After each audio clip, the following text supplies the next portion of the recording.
सर्वांना नमस्कार. कुंडली मंथन आणि भाग्योदय ज्योतिष आणि वास्तू यानुसार व्याख्यानमाला आमची असते. दर गुरुवारी विविध तज्ञ मंडळी ज्योतिष क्षेत्रातील, आध्यात्मिक क्षेत्रातील आमच्याकडे येतच असतात. आणि त्याचबरोबर विशेष कार्यशाळा देखील असतात, जसं की पंचांग म्हणा किंवा काही गुढीपाडव्यानिमित्त वेगवेगळे विषय घेऊन रामनवमी, गुढीपाडवा असे विविध लक्ष्मीपूजन, दिवाळीचं लक्ष्मीपूजनवर एक सुंदर हे झाली होती. तज्ञ बोलवले होते नाशिकचे. तसेच विविध झाकले माणिक म्हणा किंवा ते लोक आमच्याकडे येतच असतात. तर गेले वर्षभर आम्ही सातत्याने हे लोकांपर्यंत पोहोचवण्याचा प्रयत्न करत आहोत. तर आज आपल्याकडे आलेले आहेत ज्येष्ठ ज्योतिर्विद श्रीमती उर्मिला पंडित मॅडम. तर त्यांचा मी थोडक्यात परिचय आपल्याला करून देते. ते विशारद, भविष्यभूषण, ज्योतिषशास्त्री, वास्तुतज्ञ आणि रत्नचिकित्सक आहेत. गेली 28 वर्षे लोकांना सातत्याने ज्योतिष विषयक मार्गदर्शन ते करतात. ग्रहांकित, ज्योतिष तंत्र मंत्र, ज्योतिष ज्ञान, भालचंद्र या मासिकांमध्ये विविध लेख त्यांचे प्रकाशित झालेले आहेत. महिला ज्योतिर्वेद संस्थेच्या 2023च्या स्पर्धेमध्ये लेख लिहिल्याबद्दल त्यांना पुरस्कारांनी सन्मानित केलेलं आहे. त्याचबरोबर त्रिस्कंद ॲल्युमनी अँड ॲस्ट्रॉलॉजर असोसिएशन नागपूर आयोजित देखील राष्ट्रीय ज्योतिष अधिवेशनामध्ये 2025 मध्ये त्यांना सत्कार करून सन्मानित केलेले आहे. त्याचबरोबर 2025 मध्ये शेवाळे दादांच्या अधिवेशन भालचंद्र ज्योतिर्विद्यालय पुणे आयोजित 43व्या अखिल भारतीय ज्योतिष अधिवेशनात भाषण दिल्या आमंत्रित करून सन्मानित चिन्हाने गौरव केलेला आहे. अनेकांचे विवाह त्यांनी जुळवून दिलेले आहेत. अनेकांना नोकरी, व्यवसाय यासाठी मार्गदर्शन केलेले आहे. अनेकांचे हरवलेले सोने, मोलाच्या वस्तू, इतर गोष्टी या प्रश्नकुंडली मांडून शोधून दिलेले आहेत. योग्य रत्न सुचवून त्यांचा प्रभावशाली वापर कसा करतात हे त्यांनी मार्गदर्शन केलेले आहे. अनेकांचे आयुष्य यशस्वी आणि सुखकर बनवलेले आहे. गेली 28 ते 30 वर्ष ज्योतिषशास्त्राचा निरपेक्षपणे प्रचार आणि प्रसार ते करतात. आज त्यांच्या अमोघ वाणीने एक वेगळा विषय घेऊन आपल्याकडे आलेले आहेत. तर वास्तू बद्दल ते आज आपल्याकडे बोलणार आहेत. मग मी त्यांना विनंती करते की तुम्ही सुरू करावे. नमस्कार, मी उर्मिला पंडित. माझा विषय आहे आजचा वास्तुयोग, पत्रिकेमधला वास्तुयोग. सुवर्णाताई आणि बाकीचे संयोजक यांचे मी आभार मानून आणि आपल्या सर्वांचे आभार मानून मी माझे भाषण सुरू करते. वास्तुयोग, देह देवाचे मंदिर, त्यात आत्मा परमेश्वर. आपला देह हे देवाचं मंदिर आहे, म्हणजे ते त्याचं घर आहे. आणि त्यात परमेश्वर हा आत्मा आहे. म्हणून आपण त्या घरात राहणारा जो परमेश्वर आहे तो आत्मा.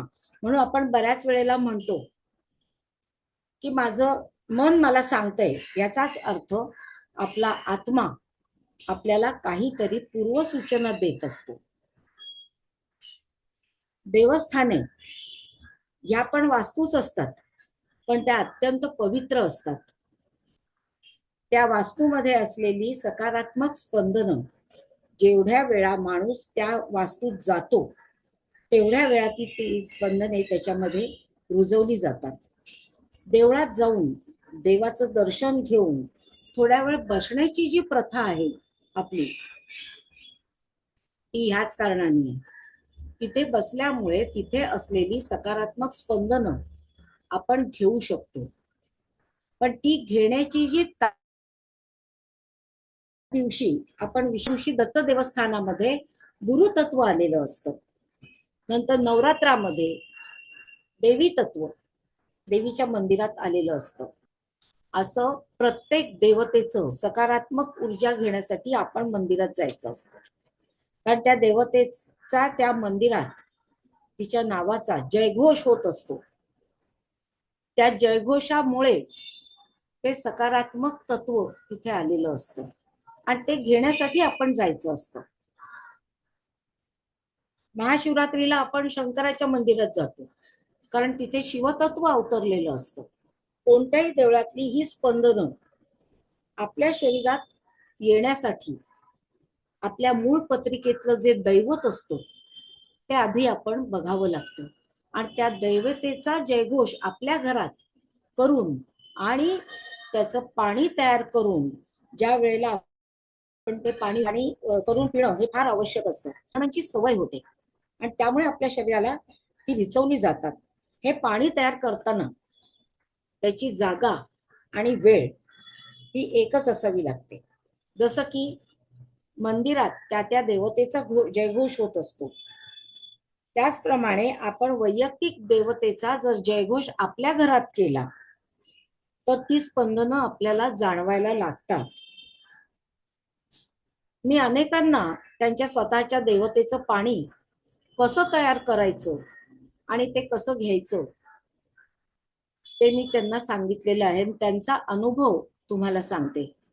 जे ते पाणी तयार करतात श्रद्धेनं, तर त्यांनी मला या गोष्टी सांगितल्या की आम्ही ज्या वेळेला हे पाणी तयार करतो त्यावेळेला आमच्या मागे कोणीतरी उभं असल्याची जाणीव आम्हाला होते. आता ही जी जाणीव आहे ही त्या देवतेचं स्वरूप असतं. ती देवताच प्रत्यक्ष तिथे येत असते. पण ही गोष्ट 1-2 महिने हे पाणी करून होत नाही. त्याला श्रद्धेनी आणि बराच काळ, कारण त्या देवतेशी आपली ओळख व्हावी लागते आणि मग ते आपल्याला त्याची स्पंदनं मिळायला लागतात. हे घडायला खूप सातत्य, श्रद्धा लागते आणि मग हे अनुभव यायला लागतात. हे सगळं सायन्स आहे, त्याच्यात कुठेही बोंदूगिरी नाही. आजकाल घर घेणं हे काही सोपं राहिलेलं नाहीये. त्या तोंडच्या गप्पा नाहीयेत. विवाहाच्या वेळी सुद्धा घर हा एक मुद्दा असतो. मुलगी, तिचे आई वडील यांच्या घराबद्दलच्या फार भयंकर अटी असतात. काही मुलींचे फ्लॅटवर भागत नाही, त्यांना बंगला हवा असतो. त्या बंगल्यात घरातली माणसं कमी किंवा नाहीतच, बंगल्यात फक्त नोकरच राहतात. या कारणांनी लग्न मोडतात सुद्धा. बंगला स्वतःच्या कष्टाने बांधायची हिंमत नसते, म्हणून आयत्या बिळावर नागोबा ही वृत्ती झालेली आहे. आता आपण मूळ विषयाकडे वळूया. घर किंवा वास्तू फक्त 2 अक्षर आहेत, पण त्यात इतका गहन अर्थ भरलेला आहे की घरासारखी शारीरिक आणि मानसिक ऊब तुम्हाला कुठेही मिळणार नाही. काही लोक आलिशान घरात जन्मतःच येतात, काही मध्यमवर्गीय घरात जन्म घेतात, काही झोपडीत घेतात, काही चक्क रस्त्यावर जन्म घेतात. हे त्यांचं स्वतःचं कर्म असतं की जे पुढे आलेलं असतं या जन्मात.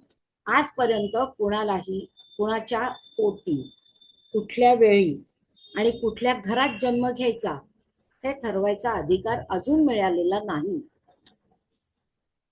स्वतःच छोटं का होईना पण घर असावं असं प्रत्येकाला वाटतं. अगदी पशुपक्ष्यांना सुद्धा वाटतं. पण वास्तू हा विषयच इतका गहन आहे. आयुष्यात सहज वास्तुयोग असेलच असं नाही, पण नसेल असंही नाही. अनेकांना इतका सहज वास्तुयोग असतो की त्यांच्या ध्यानीमनी नसताना त्यांची वास्तू होते. काहींना फार झगडावं लागतं, काहींच्या नशिबात एकापेक्षा अनेक वास्तूंचा योग असतो. हे सगळं आपल्याला आपल्या जन्मपत्रिकेमध्ये जन्मकुंडलीत कळतं. वास्तुयोग आहे, पण तो कधी होणार? पत्रिकेतल्या ग्रहमानानुसार आणि दशांनुसार हे सगळं व्यवस्थित सांगता येतं. हे मी अनेकांना सांगितलेलं आहे. वास्तूचा विचार हा कुंडलीतला चतुर्थ स्थान, चतुर्थेश, चतुर्थातले ग्रह, त्यांचे इतरांशी होणारे योग यावरून करावा लागतो. चतुर्थात जर निर्बली ग्रह असेल तर वास्तू स्वतःची होणं कठीणच असतं.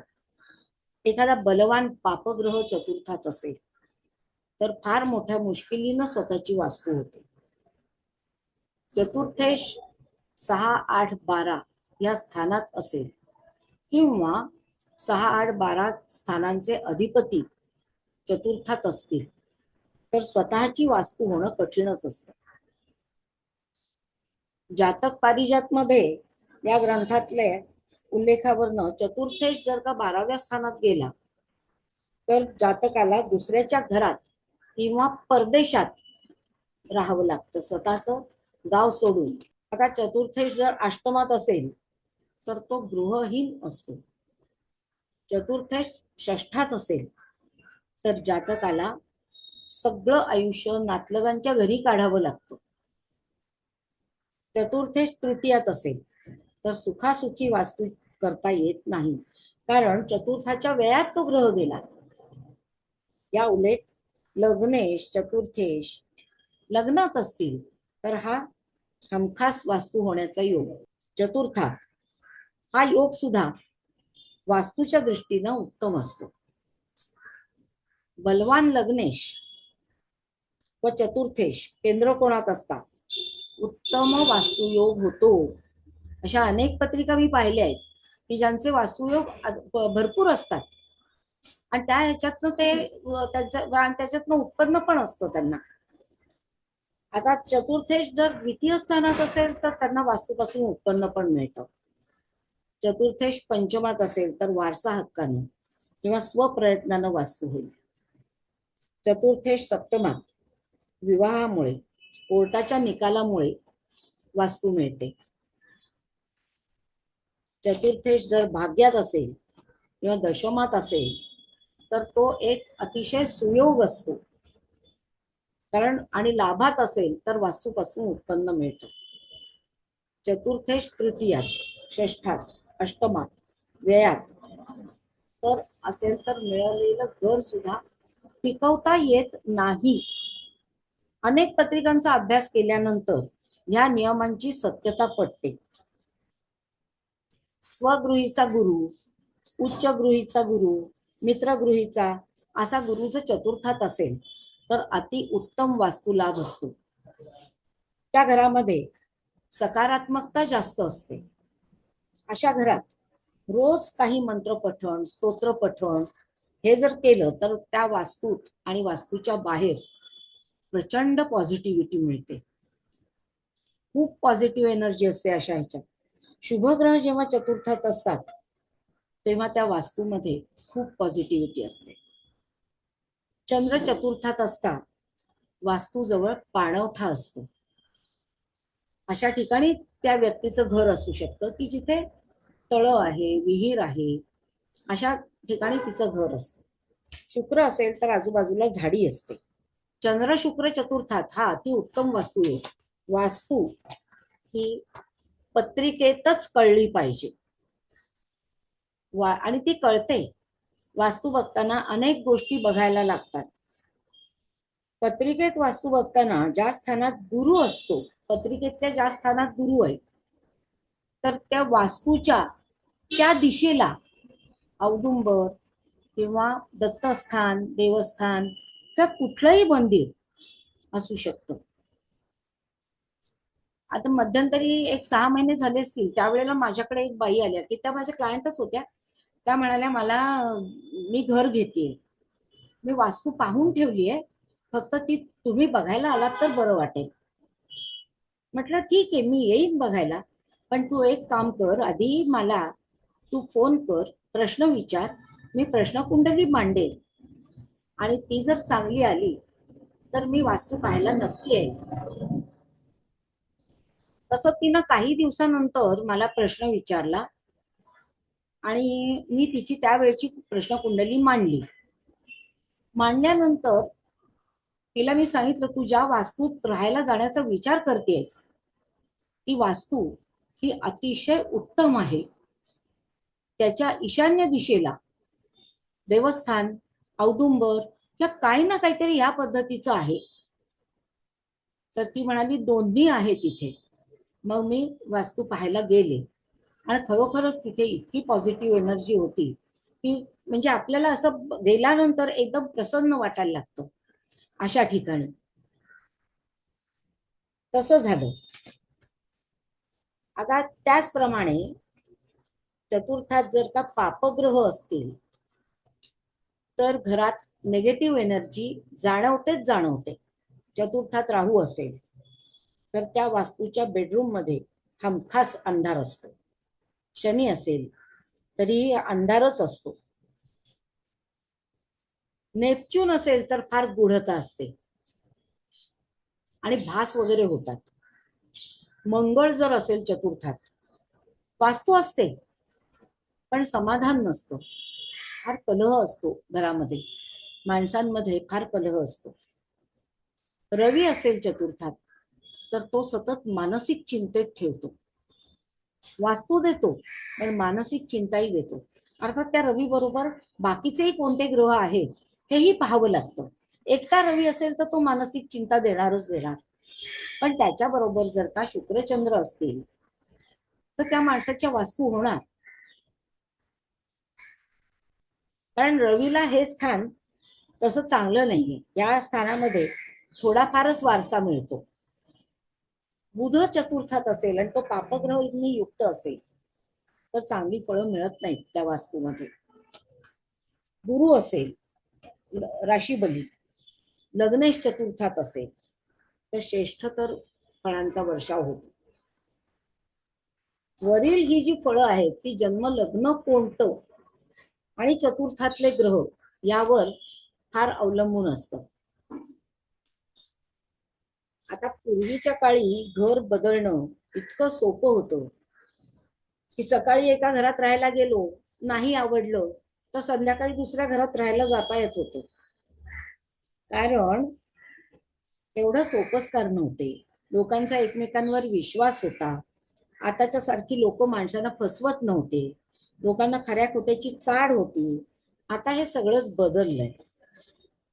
आता आपण काही पत्रिका बघू. आता हा पुरुष जातक आहे. त्याची जन्मतारीख आहे 28/2/67. सकाळी 11:05 याचा जन्म झालाय पुण्यामध्ये.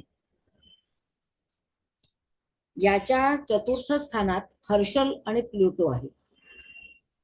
त्यामुळे या व्यक्तीला राहण्याच्या जागा बऱ्याच वेळा बदलाव्या लागल्या, पण म्हणावं तसं गृहसौख्य मिळालं नाही. कारण चतुर्थातला हर्षल आणि प्लुटो. आता हा दुसरा जातक, हा 23/4/68 रात्री 11:35 जन्म आहे पुण्याचा. ह्याच्या चतुर्थात शनी, राहू आणि शुक्र. त्यामुळे ही वास्तू बाधित आहे, ते दिसतच. आणि मुळात म्हणजे काय आहे की चतुर्थात गुरु आणि नवमात, चतुर्थेश गुरु नवमात आणि तो प्लुटो बरोबर. त्यामुळे याच्या घरामध्ये सतत कलह, भास होणं, एकमेकांचं न पटणं. या जातकाच्या तृतीयेश हा चंद्र चतुर्थात तृतीयात चंद्र आहे. त्याला बहिणीकडून खूप त्रास झाला. या जातकाच्या पत्रिकेत आता हा दुसरा पुरुष जातक 14/9/74 जन्म आहे, रात्री 11 वाजता. याच्या पत्रिकेमध्ये चतुर्थात रवी, चंद्र, शुक्र. तर ह्याला वास्तू चांगल्या मिळणारच. त्याच्या 2 वास्तू झाल्या आहेत. दशमातून गुरु चतुर्थाला बघतो, त्यामुळे ह्याला वास्तुयोग उत्तम आहे. आणि अजून देखील त्याच्या वास्तू होणार. ते केव्हा केव्हा होणार हे त्याची पत्रिका पाहून त्याच्या दशा कशा येतात, चतुर्थ स्थानातल्या ग्रहाच्या, चतुर्थेशाच्या, चतुर्थाला पाहणाऱ्या ग्रहांच्या जेव्हा दशा येतील त्या वेळी त्याच्या त्या वास्तू होतील. आता ही स्त्री जातक आहे. हिचा जन्म आहे 26/3/51 दुपारी 4:10 पुणे. या बाईंच्या चतुर्थेश जो आहे तो अष्टमात पडलाय. त्यामुळे या बाईच्या नावावर एकही वास्तू नाही. त्यांनी स्वतःच्या वास्तू देखील मुलांच्या नावावर केल्यात. नवऱ्याकडून मिळालेल्या वडिलोपार्जित वास्तू सुद्धा मुलांच्या नावावर केल्यात. तर या जातकाच्या चतुर्थेश, एक मिनिट हा. आता ही एक पत्रिका, ही पण स्त्री जातकाचीच आहे, 22/2/73. ह्याच्यात चतुर्थात शनी आहे. आता आणि तो चतुर्थेश हा व्ययात पडलाय, त्यामुळे वास्तू होणं स्वतःची तसं कठीणच. आणि जर झाली तर ती टिकवता येणं कठीण. अशा जातकांनी दुसऱ्याच्या नावावर असलेली वास्तू घ्यावी, कारण त्यांना ग्रहमानामुळे दुसऱ्यांच्या वास्तूत घरात राहण्याचा योग असतो. आता ही मुलगी माझ्याकडे मध्यंतरी आली होती. तिच्या फॅमिलीनं कोर्टात वाटपाचा दावा लावला होता. ते 10-12 वर्ष लढत होते. तिची पत्रिका पाहिल्यावर मी तिला सांगितलं की आता थोड्याच दिवसात तुम्हाला वाटपाच्या खोल्या मिळतील. हे मी तिच्या आत्ताच्या पत्रिकेतल्या ग्रहस्थितीवरून सांगितलं. तिच्या पत्रिकेत चतुर्थात वृषभ रास, सध्या वृषभेतून हर्षल चाललाय, आणि तिच्या मूळ पत्रिकेत चतुर्थात शनी. तर तिला थोड्या दिवसांनी त्यांची जुनी वास्तू मिळाली. ती अचानक मिळाली, ती हर्षलमुळे. हर्षल हा कोणती गोष्ट अचानक करतो, त्याची वेळ आली की तो ते करणार. त्या दशा तशा आलेल्या होत्या. आणि चतुर्थातला शनी हा जुनी वास्तू दाखवतो. त्यामुळे त्यांना त्यांच्या स्वतःच्या नावावर घेऊ नये. आणि वास्तुयोग हा पत्रिका पाहून व्यवस्थित कळतो. वास्तू कशीही असू दे, पण रोज वास्तूमध्ये काय करायचं ते आपण बघू. रोज वास्तूमध्ये आंघोळ झाल्यावर देवापुढे दिवा लावणं, उदबत्ती लावणं, काही ना काही स्तोत्र मंत्र पठण करणं हे अत्यंत गरजेचं असतं. आपल्या वेळा सांभाळून हे सगळं करायचं असतं. नंतर वास्तूच्या ईशान्य दिशेलाच आपलं देवघर असायला पाहिजे. नंतर घरात करण्याचा एक रोजचा विधी म्हणजे अग्निहोत्र. त्याच्या वेळा म्हणजे सूर्योदय आणि सूर्यास्त या पाळाव्या लागतात. आता अग्निहोत्राची मी थोडक्यात माहिती देते. अग्निहोत्र हे कोणीही करू शकतो, स्त्री किंवा पुरुष. सूर्योदयापूर्वी उठायचं, आपलं अन्निक उरकून घ्यायचं, आणि ते झाल्यानंतर अग्निहोत्राच्या पात्रात गाईच्या शेण्या ठेवायच्या, त्याच्यावर कापूर ठेवायचा, साजूक तूप घालायचं आणि त्या पेटवायच्या. आणि त्या ज्वाळांमध्ये 1-2 चिमूट तांदूळ तूप लावलेला घालायचा असतो. त्या शेणांवर आपण 1 चिमूट तांदूळ टाकताना सूर्योदयाला हा मंत्र म्हणायचा, ओम सूर्याय स्वाहा सूर्याय इदं नमः. त्याचप्रमाणे संध्याकाळी म्हणजे सूर्यास्ताला, पण ह्या वेळा फार पाळाव्या लागतात त्याच्या. अशा शेण्या पेटवायच्या, तांदूळ तूप लावून घ्यायचे आणि ओम अग्नेय स्वाहा अग्नेय इदं नमः हा मंत्र म्हणत अग्निहोत्र करायचं. आणि त्या दोन्ही वेळाचा धूर हा आपल्या वास्तूमध्ये सगळीकडे पसरला पाहिजे. तर त्याची पॉझिटिव्ह एनर्जी खूप येते. आजकाल जे आता भरपूर अशा आपल्याला हे गोष्टी ऐकायला मिळतात की हा त्या वास्तूमध्ये गेलो ना तर तिथे काही बरोबर नाही वाटलं बुवा, ते जरा बाधितच वाटलं, असं उगाच बोललं जातं. अर्थात ते उगीच नसतं. काही वेळेला तिथे स्पंदनं असतात. जशी चांगली स्पंदनं आहेत तशी वाईट स्पंदनं सुद्धा असतात, आणि ती काहींना कळतात व्यवस्थित. तर तेवढ्यासाठी आजकाल आताच्या काळात फार गरज आहे की आपली वास्तू पॉझिटिव्ह असावी. ही फार गरज आहे आता. तुम्हाला जर रोजच्या रोज ताजी पॉझिटिव्हिटी पाहिजे असेल तर अग्निहोत्राला पर्याय नाहीये. अग्निहोत्र रोज वेळच्या वेळी म्हणजे सूर्योदय सूर्यास्ताला करायलाच पाहिजे. या ज्या परंपरा आपल्या रूढीतून आपल्या ह्याच्या संस्कृतीतून ज्या आलेल्या आहेत त्या खरोखरच खूप छान आहेत, चांगल्या आहेत. म्हणजे त्या परंपरेनं जर माणूस राहायला लागला तर तो जग जिंकू शकेल. इथपर्यंत भारतीयांची अक्षरशः बघायला गेलं तर ही ताकद आहे त्यांची. पण काय झालंय आता, सगळी संस्कृती बदलली आहे, सगळी विदेशामधलं सगळं आलेलं आहे, कपड्यांपासून सगळं. त्यामुळे ते सगळंच बिघडून गेलेलं आहे आणि माणसाला ह्याच्यावर विश्वास नाही राहिलेला आणि म्हणून माणूस करत नाही. पण हे करण्याची गरज आहे, कारण अग्निहोत्र करण्यानं माणूस पॉझिटिव्ह होतो, ती वास्तू पॉझिटिव्ह होते. रोजच्या रोज सूर्योदय सूर्यास्त हे आपल्या पंचांगात दिलेले असतात, त्यानुसार ते करायचं असतं. अग्निहोत्र करण्यानं काय होतं तर भयंकर पॉझिटिव्हिटी मिळते, घरातली माणसं सुद्धा पॉझिटिव्ह होतात.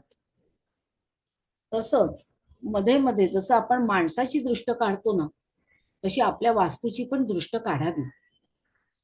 वास्तूला बरं वाटतं, तो जो वास्तुदेव असतो त्याला फार बरं वाटतं त्याचं.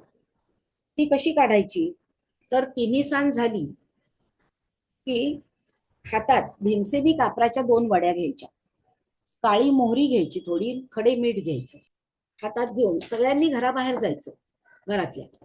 आणि मुख्य बाईनं घराची दृष्ट्या जसं आपण माणसाची काढतो त्यावेळेला जे म्हणतो की घरातल्यांची, बाहेरच्यांची, आल्या गेल्याची, भूताखेताची, शेजारच्यांची, नातेवाईकांची अशी जी दृष्ट लागली असेल ती माझ्या या वास्तूला पण लागू नाहीये हे म्हणून ती बाहेरच वाडग्यामध्ये, लोखंडी वाडग्यात ती जाळून टाकायची दृष्ट. म्हणजे मध्ये मध्ये अशी दृष्ट वास्तूची काढावी. त्याचप्रमाणे घरामध्ये उदक शांत मध्ये मध्ये करून घ्यावी, 6 महिने वर्षांनी एकदा उदक शांत करून घ्यावी. उदक म्हणजे पाणी, ते शांत करायचं असतं. आपण एखाद्याचा जर मृत्यू झाला घरात तर ती उदक शांत करतोच, त्यात काहीच हे नसतो, म्हणजे ती करावी लागते, ती प्रथा आहे. पण अशी मध्ये मध्ये करावी, म्हणजे जो कोण आपल्या घरात येतो ना तो काही प्रत्येक वेळेला पॉझिटिव्ह ह्याच्यानी येईलच असं सांगता येत नाही. त्यामुळे आपण मध्ये मध्ये उदक शांत करून घ्यावी. त्याचप्रमाणे रोज घरात ओंकार ध्वनी करावा, ओंकार म्हणावा. ओंकाराने नेगेटिव्ह जर असेल घरात शक्ती तर ती बाहेर जाते आणि पॉझिटिव्ह शक्ती घरात येते. ओंकार ध्वनी जर का रोज घरात कोणी करत असेल तर अति उत्तम आहे. आता हा एक प्राणायामाचाच प्रकार आहे, ओंकार म्हणजे प्राणायाम आहे, तो रोज करावाच. पण प्रत्येकाने तो ध्वनीमुळे शरीराला सुद्धा फायदा होतो आणि वास्तूलाही फायदा होतो. अग्निहोत्र ओंकार या रोजच्या साधना आहेत आणि त्या करण्याची जबाबदारी घरातल्या एखाद्यानं घेणं आवश्यक असतं. आपण नेहमी ऐकतो की वास्तू तथास्तू म्हणत असते, म्हणून घरात शक्यतो अपशब्द, भांडणं करू नयेत. दिशा आणि वास्तू यांचा तर फार जवळचा संबंध आहे. मुख्य दिशा 4, उपदिशा 4. सध्या या दिशांवरनं खूप उहापोह झालेला आहे आणि वास्तुतज्ञ 1-2 महिन्याचे, 6 महिन्याचे कोर्सेस करून वास्तुतज्ञ तयार होतात. आता हे नक्की काय आहे ते मलाही नाही माहिती, कारण मी फक्त पत्रिकेत वास्तू पाहते. आणि त्यातल्या त्यात दक्षिण दिशेला ह्या सगळ्यांनी मिळून भयंकर बदनाम करून ठेवलेले.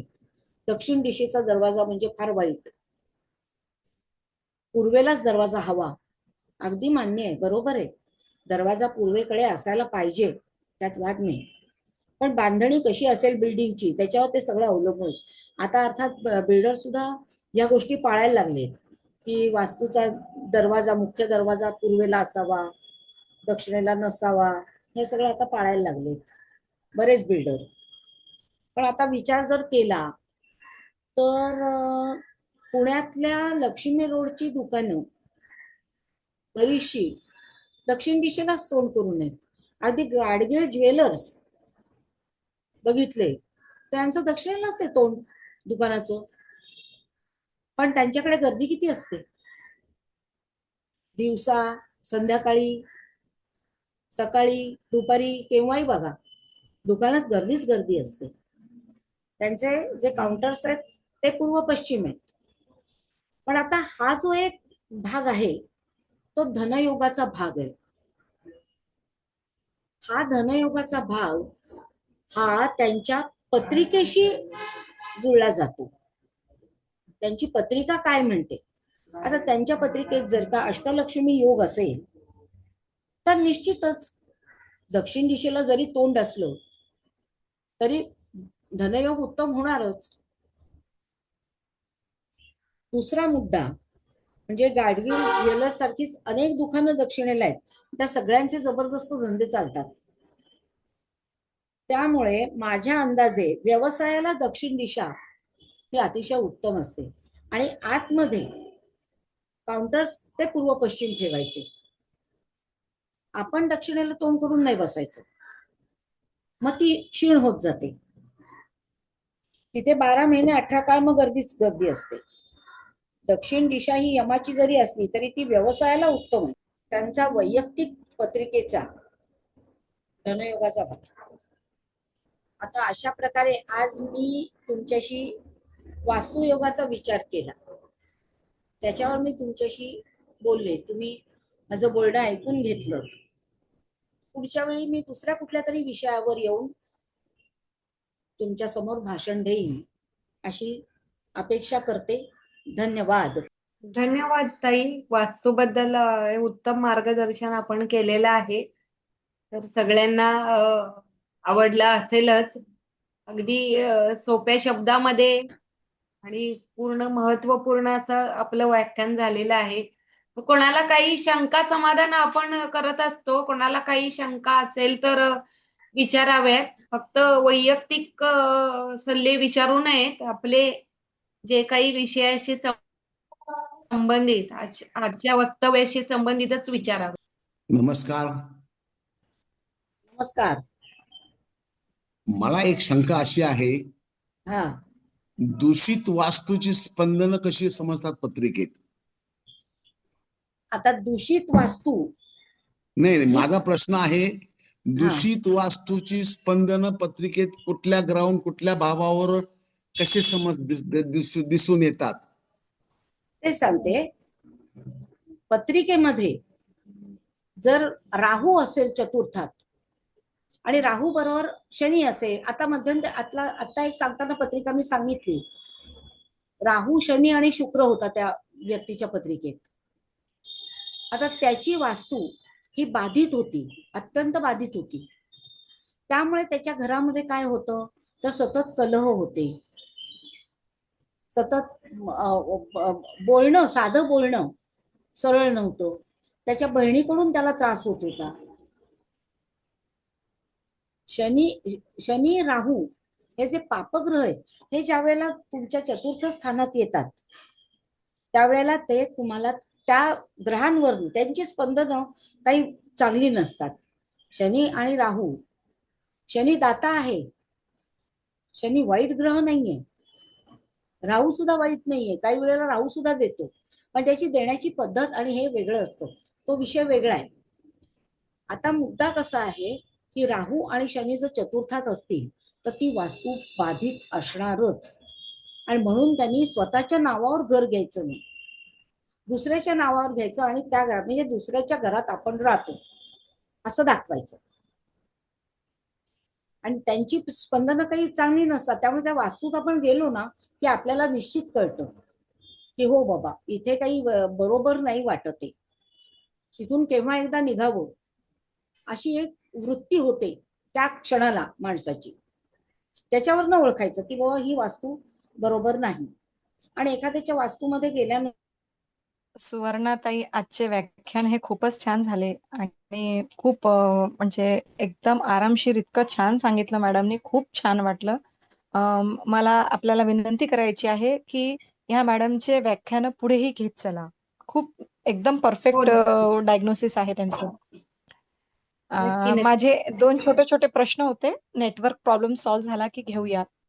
तर राहू केतू त्यांनी सांगितले तर त्याचे अनुभव हे निश्चितच येतात. बऱ्याच वेळेला बघा चतुर्थात राहू आणि केतू असेल ना तर एका घरात राहण्याचे योग देखील खूप कमी येतात. वारंवार घर बदलायला लागतं. तर त्या बाबतीत माझाच अनुभव मी सांगते. तर 25 वर्ष माझ्या लग्नाला झालेली आहेत आणि माझ्या मिस्टरांच्या पत्रिकेमध्ये केतू हा चतुर्थ स्थानामध्ये आहे आणि साधारण आम्ही 25 वर्षात 25 घरं तरी कमीत कमी आम्ही बदललेली आहे.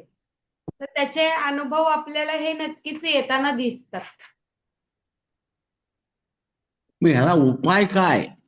उपायाला काही नाही. एकतर तो कालसर्प शांतीचा योग प्रत्येकाला वेगवेगळा असतो. तो कालसर्प योग बनतो. राहू आणि केतू ज्या वेळेला येतात, तर तिथे चतुर्थ स्थान आणि दशम स्थान आपल्याला अ, बाधित हे पाहायला मिळतं. आता मॅडम उत्तर देतील. बरोबर आहे. राहू केतू हे जर का समोरासमोरच असतात काही केव्हाही गेलं तरी, हे चतुर्थात आणि दशमात. आता चतुर्थात जर राहू असेल तर केतू दशमात आला, केतू जर चतुर्थात असेल तर राहू दशमात आला. तो कालसर्प येतो, होतो योग. म्हणूनच सांगते की कसं होतं की तुम्हाला कालसर्पाची शांत करणं हे आहे, त्याच्या एक उपाय आहेच तो. पण मुद्दा असा आहे ना की आपल्याला काहींना ती शांत करायला नाही जमत, की बुवा पैशा अडक्यानी म्हणा कशानेही म्हणा.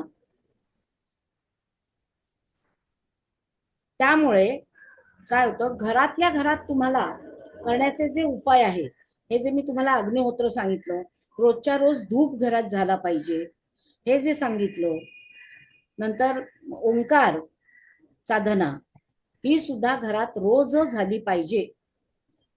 ओंकार साधनेने खूप फरक पडतो, खूप.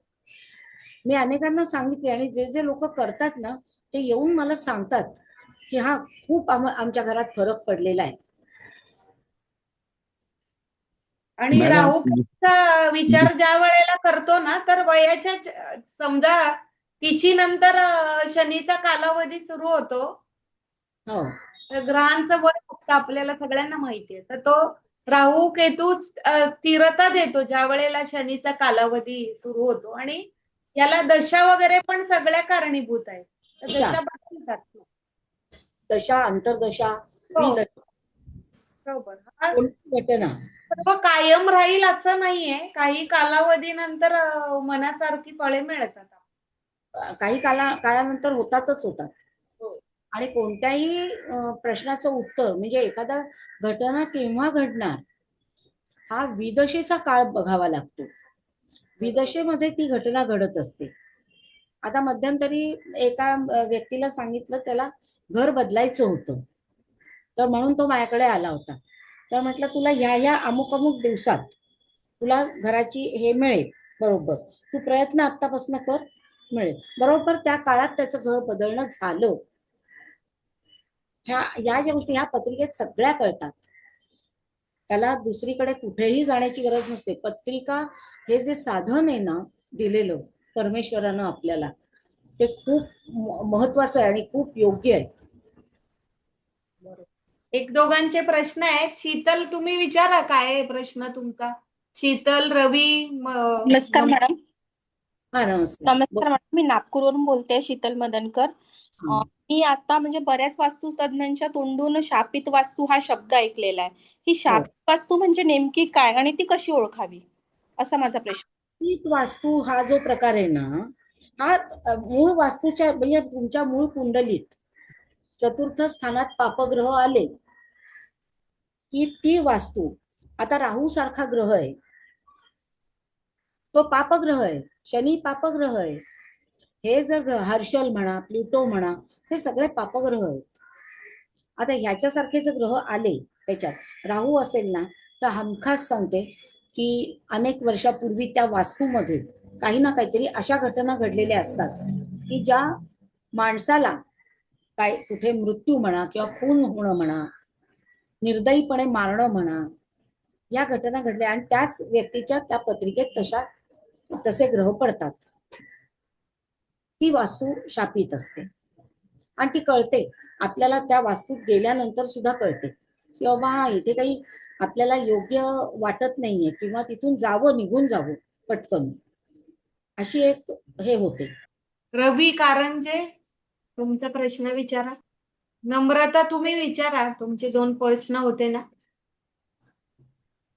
सगळ्यात आधी सांगते मॅडम, तुमचे व्याख्यान खूप छान झाले आणि मला खूप जास्त आवडले. मी नेमकंच सुवर्णाताईला सांगितलं की मॅडमचे व्याख्यान पुन्हा पुन्हा घेत जा म्हणून. माझे 2-3 छोटे छोटे प्रश्न आहेत.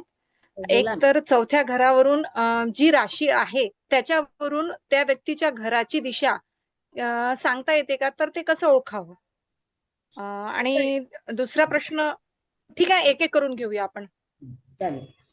आता कसं आहे की चतुर्थ स्थान हे जे आहे ते मूळ कुठे येतं? पूर्वेला लग्नस्थान असतं, तिथून बरोबर आहे. चौथं उत्तरेला.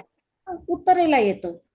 उत्तरेला येतं हम्म, तो जो ग्रह आहे, ही राशी जी आहे त्या हम्म. राशीचा भाव कोणता, मुळात ती राशी कुठल्या भावाचं प्रतिनिधित्व करते हे बघावं लागतं.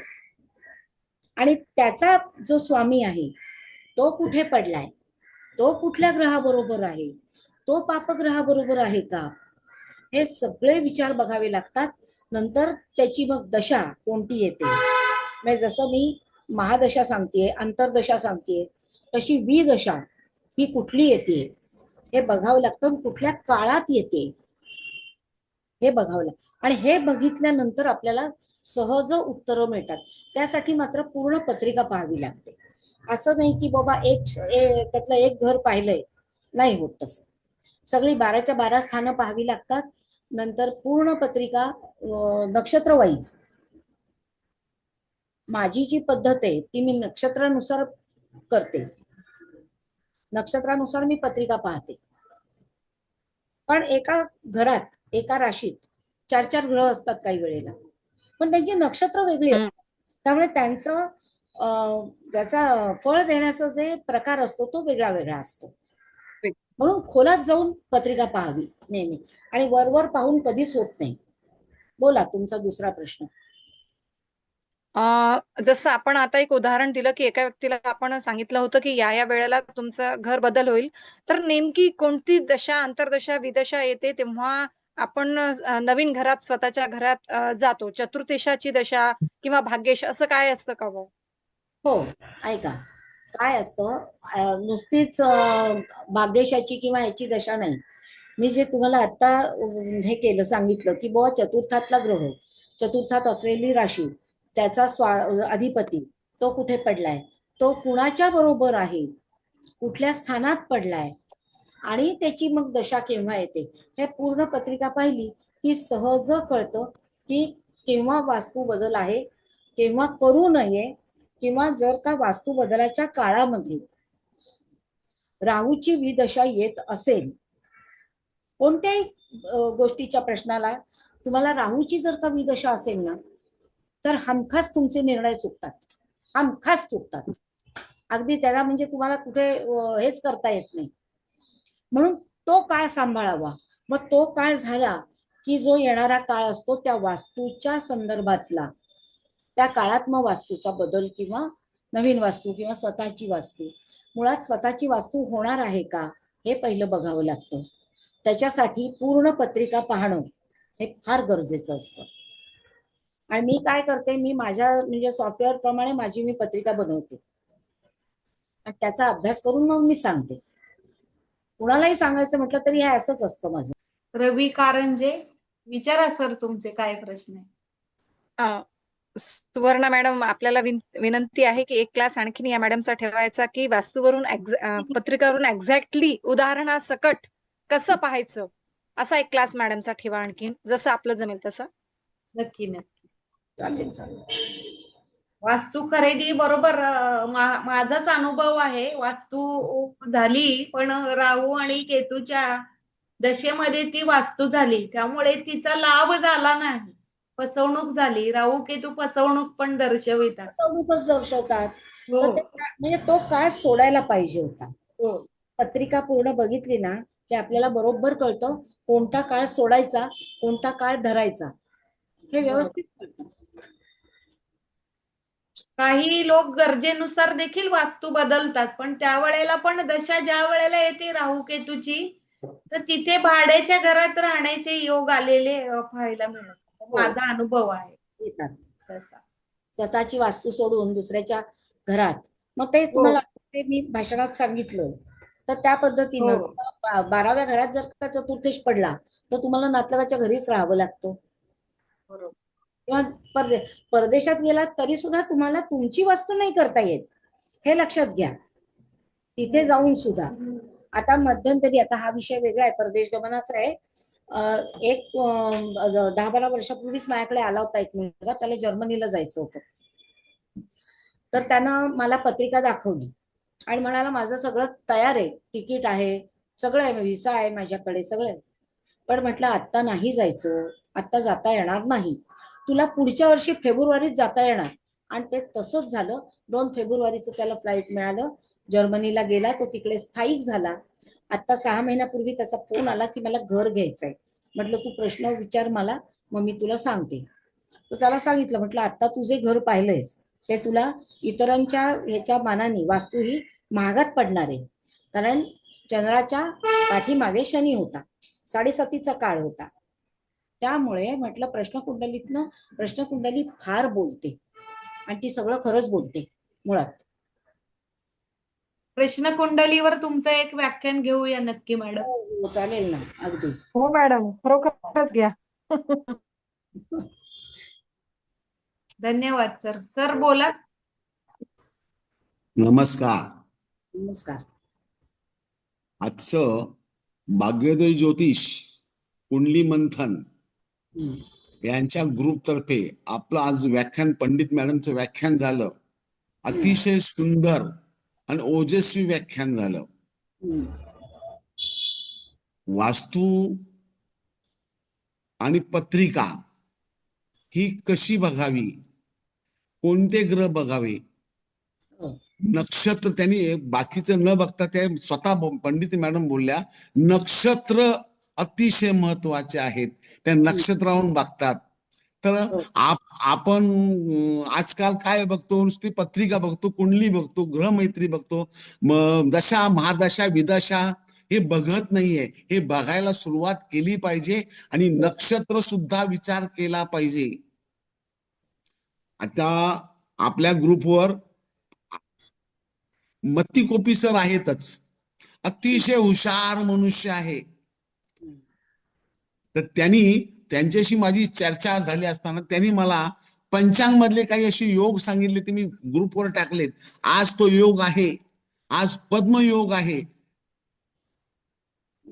तर असे विद्वान, असे हुशार माणसांचं ज्ञान आपल्याला मिळतंय. त्यातल्या एक पंडित मॅडम आहेत, त्यांचं ओजस्वी व्याख्यान झालं, सुंदर झालं, आणि असंच भरभरून ज्ञान द्यावं ही मी त्यांना पुन्हा एकदा विनंती करतो. पुन्हा प्रश्नकुंडली सगळ्यांना येते बघायला, पण प्रश्नकुंडलीचे उत्तर शोधायचे कसे याचे एक उदाहरणासहित 1 तासाचे व्याख्यान मी तुम्हाला जरूर करायला विनंती करेन. चालेल चालेल चालेल चालेल. धन्यवाद. हो, धन्यवाद. धन्यवाद. आज सर्व उपस्थित ज्योतिष प्रेमी, अभ्यासू ज्योतिष लोक आणि आपले आजचे पाहुणे आदरणीय उर्मिला पंडित मॅडम, अगदी ओजस्वी वाणीने तुम्ही छान, अगदी शांतपणे सर्वांना समजेल असं सोप्या भाषेमध्ये ज्योतिष शास्त्रावरील वास्तू यावर व्याख्यान दिलं. तर त्याबद्दल मी तुमचे मनपूर्वक धन्यवाद देते. प्रश्नकुंडलीचा विषय घेऊन तुम्ही या. सप्टेंबर मध्ये आपण बोलूया त्यांना. जरूर जरूर. आता तयारी करा. पंडित सप्टेंबर मॅडम, पहिल्या आठवड्यात मॅडम तुम्ही द्या परत एक. पंडित मॅडम सुत्रावेताईंनी मला एका पाडव्याच्या दिवशी शुभेच्छा द्यायला फोन केलता. मी बसमध्ये होतो.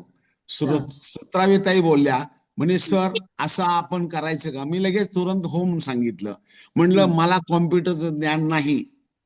सुत्रावेताई बोलल्या मलाही कॉम्प्युटरचं ज्ञान नाही. मग अक्षय चिंचवणकर याला त्याच वेळेला मी कॉन्फरन्सला घेतलं. अक्षय, असा मी विचार करतोय, तू आम्हाला मदत करशील का? ते पण निशुल्क मदत आहे तुला ही. तर तो तयार झाला.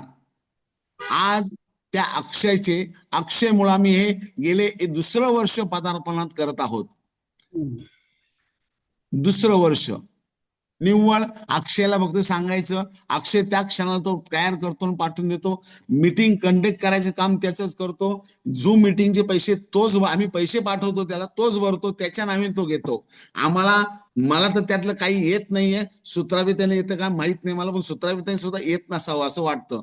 आम्हाला काही येत नाही, तोच सगळं कंडक्ट करतो, सगळं मॅनेज करतो. त्याबद्दल त्याचे मनपूर्वक आभार आहेत. खरंच आहे. तो जर नसता तर आम्ही हतबल आहोत. हो खरंय. हतबल आहोत. अक्षय नावच आहे तर आपलं अक्षय काळापर्यंत टिकणार, हे त्याची बरोबर. साथ असेल तर अक्षय टिकणार आहे. आपलं हो. हे यश हे सांगताच आहे. मी एक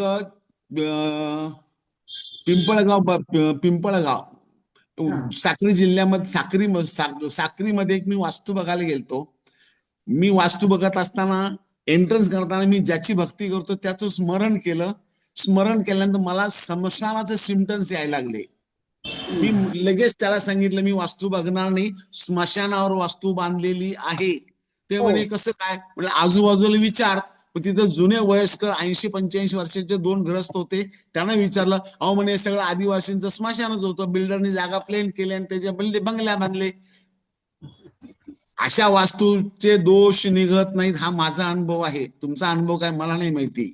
बरोबर आहे, नाही निघत ते दोष. पण मग तुम्हाला तिथे राहायचं ना, तर तुम्हाला रोज हे जे मी सांगितलं ना की अग्निहोत्र करणं. कारण कसं आहे, जिथे तुमचं वैयक्तिक किंवा हे पोहोचत नाही तिथे मंत्र आणि धूपाचा धूर करणं रोजच्या रोज वास्तूमध्ये हे अत्यंत गरजेचं असतं. हा प्रत्येकाने करावा. स्वतःची वास्तू आहे ना, मग तिथे तुम्ही रोज संध्याकाळी धूप हे करा, काहीतरी मंत्र पठण करा, काहीतरी हे निश्चित करावंच. काहींच्या घरात दिवा पण लावत नाही, पण हे चुकीचं आहे. आजकाल काय आहे, आजकाल मॉडर्न जमाना आहे. आता मला एकाने प्रश्न विचारला होता, रिलेशनशिप चालेल का? म्हणलं हे व्यभिचार आहे. हो, सहजच आहे. व्यभिचार, शास्त्र याला संमत नाहीये, शास्त्राला मान्यता नाहीये. नाहीच आहे. पण आता काय झालंय, आता ह्याच्यावर सुद्धा मी रिलेशनशिप ह्याच्यावर मी लेख लिहिलाय ना, ग्रहांकित मध्ये किंवा ह्याच्यात आलेला आहे तो, कुठल्या तरी मासिकात आलेला आहे, ज्योतिषज्ञान मध्ये असेल, लिव्ह अँड रिलेशनशिप. अहो काय म्हणजे चाललंय हेच कळत नाही. त्याच्यावर मी लेख लिहिलाय. मी एकाला क्लिअर कट सांगितलं, मॅडम हा व्यभिचार आहे, याला शास्त्र मान्य नाही, शास्त्र याला मान्यता नाही. अहो पत्रिका जुळत नसल्या ना तरी सुद्धा ही प्रेम करणारी मुलं, नाही आम्हाला हाच पार्टनर पाहिजे आणि ह्याच्याशीच आम्हाला लग्न कर म्हटलं, त्यानंतर होणारे जे काही परिणाम आहेत ते त्यांची भोगायची सुद्धा तयारी असते.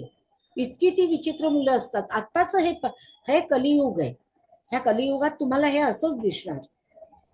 कलियुगामुळे हे सगळं होत आहे. नाही मग आता याच्यासाठी आपल्यासारख्या ज्येष्ठांनी पुढाकार घ्यायला पाहिजे, प्रबोधन करायला पाहिजे. प्रबोधन करायला. आता माझ्याकडे जी मुलं अशी येतात ना, त्यांना मी खरोखरच सांगत असते, पण ऐकत नाहीत. आताची पिढी जी आहे ना, कारण त्याचं काय आहे, त्यांचं कारण जन्मात आहे, त्यांच्या जन्मात. आई वडिला संस्कार हे कुठे बरणीत भरलेले नसतात. ते आपल्या वागणुकीतून, आपल्या बोलण्यातून व्हायला पाहिजेत मुलांवर. ही ताकद आहे. तर ती ताकद याला कारणीभूत त्यांचे आई वडीलच आहेत. तिथेच खोट आहे. आई वडिलांवर संस्कार नाहीत म्हणून मुलांवर नाहीत. काय करणार त्या गोष्टीला, लक्षात घ्या. धन्यवाद मॅडम. तुम्ही अग्निहोत्र पण एकदम ओघवत्या भाषेमध्ये त्याची माहिती दिली लेक्चरचं हेच करून. अग्निहोत्र प्रत्येकाने करायला हवं, की जेणेकरून आपलं घरचं वातावरण पण शुद्ध होईल. आरोग्याचे त्रास वगैरे जे असतील तर ते अग्निहोत्राने कमी होतात. कारण सूर्य देवता हे विष्णूचं प्रतीक आहे असं आपण समजतो. धन्यवाद. तर आज मी सगळ्यांचे आभार मानते, सर्व ज्योतिष प्रेमींचे. आणि असाच एक वेगळा विषय घेऊन आपण पुढच्या गुरुवारी नक्की भेटणार आहोत. हो. सर्व उपस्थित ज्योतिषप्रेमी आणि आपले उर्मिलाताई यांचे मी धन्यवाद देते. आजची मीटिंग संपली असं जाहीर. सर्वांचे आभार.